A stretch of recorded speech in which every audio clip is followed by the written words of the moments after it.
જય માતાજી મિત્રો, તમારું સ્વાગત છે અમારા નવા બ્લોગમાં। તો આજે અમે બનાવવાના છે ચીકુનો જ્યુસ।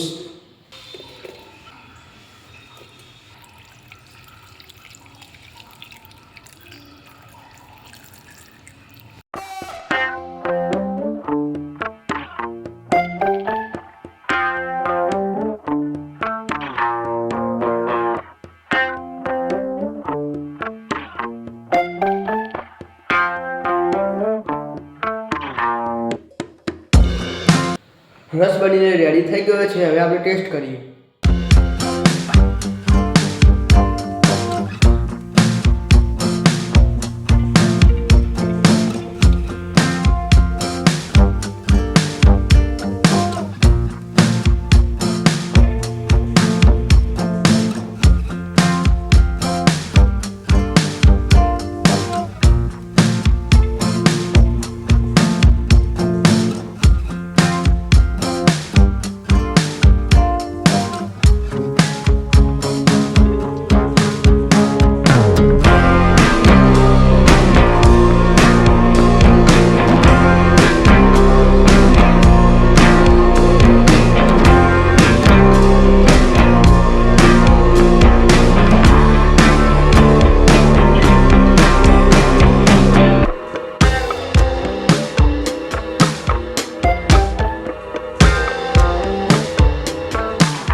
આજનો આ બ્લોગ તમને કેવો લાગે કમેન્ટમાં જણાવો અને આવા અવનવા બ્લોગ જોવા માટે અમારી ચેનલને લાઈક, કોમેન્ટ અને સબસ્ક્રાઈબ કરો જેથી તમે અવનવા બ્લોગ જોઈ શકો। મળીએ આપણે નવા બ્લોગમાં। બાય।